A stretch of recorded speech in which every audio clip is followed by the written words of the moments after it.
आज हम जानेंगे बिना कुछ किए बैठे बैठे मोक्ष या मुक्ति के नज़दीक कैसे जाए या मोक्ष को कैसे प्राप्त करे।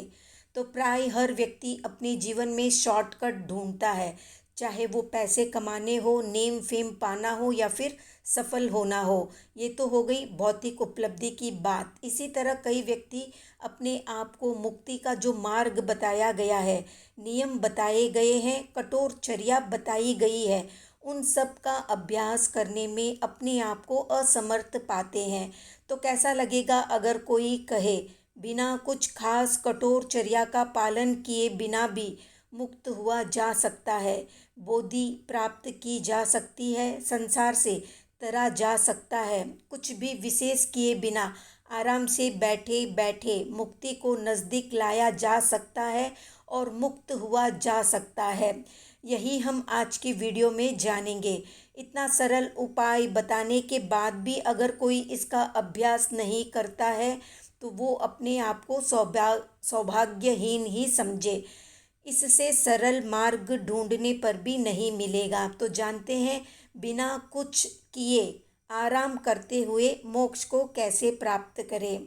तो सबसे पहले सुबह उठते ही अपने आराध्य का स्मरण वंदन नमन करके ये चिंतन करें और इस चिंतन का क्या मधुर फल होगा ये हम आगे की वीडियो में बताएंगे।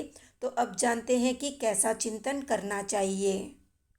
ये चिंतन करें कि संसार के प्राणियों में दो इंद्रिय आदि त्रस जीव उत्कृष्ट है, उनमें भी पंचेंद्रिय जीव सर्वश्रेष्ठ है।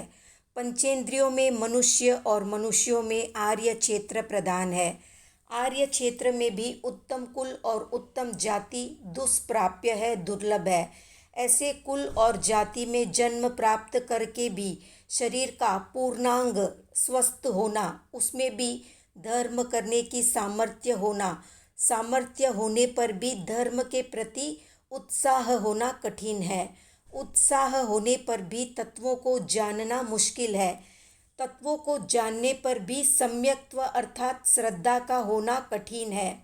श्रद्धा होने पर भी शील की प्राप्ति अर्थात अच्छा स्वभाव और चारित्र का प्राप्त होना दुर्लभ है। शील की प्राप्ति होने पर भी छायिक भाव और उनमें भी केवल ज्ञान सबसे अधिक दुर्लभ है। कैवल्य की प्राप्ति होने पर अनंत सुख रूप मोक्ष की प्राप्ति होती है, यानी जन्म जरा और मरण आदि के दुखों से रहित अव्याबाद सुख को प्राप्त करने का मुझे प्रयत्न करना चाहिए। जिस संसार को बुरा समझकर बुद्धिमान छोड़ देते हैं उसमें कभी भी लिप्त नहीं होना चाहिए। इस प्रकार के सोचने को, चिंतन करने को सही चिंतन कहते हैं। अब जानते हैं कि इस तरह का सही चिंतन करने से क्या फल मिलता है। तो इस प्रकार का चिंतन करने से 7 फल मिलता है। पहला है वैराग्य, दूसरा है कर्मों का नाश, तीसरा है विशुद्ध ज्ञान, चौथा है चारित्र की वृद्धि, पांचवा है धर्म में स्थिरता, छठा है शुभ आयु का बंध, सातवां है बोधि अर्थात तत्व ज्ञान की प्राप्ति। इस प्रकार का चिंतन करने से संसार से विरक्ति हो जाती है। तत्व चिंतन रूप तप से कर्मों का क्षय होता है। ज्ञान का घात करने वाले कर्म दूर होने से विशुद्ध ज्ञान होता है। मोहनीय कर्म हल्का पड़ने से चारित्र गुण की वृद्धि होती है। संसार को तुच्छ और पाप को संसार का कारण समझने से धर्म में स्थिरता होती है।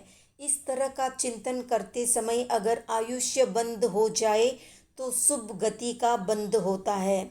इस तरह तत्वों का अभ्यास करने से बोधि, कल्याण और कल्याण अर्थात तत्व ज्ञान हो जाता है और सब प्रकार के श्रेय उत्तम गुणों की प्राप्ति होती है। तो ये थी जानकारी बैठे बैठे सम्यक चिंतन से मुक्ति को नज़दीक लाने की विधि। इसमें न तो कठोर चर्या करनी पड़ती है, न ही खुद को तपाना पड़ता है, बस सम्यक चिंतन करना पड़ता है। तो जो भी जागृत आत्माएं हैं वे देरी न करें और चल पड़े इस रास्ते पर और चिंतन करना शुरू कर दें। तो कितने लोगों को आत्म साक्षी से लगता है कि वे सम्यक्त्वी है, कमेंट में बताएं। वीडियो पसंद आया तो लाइक शेयर सब्सक्राइब करें।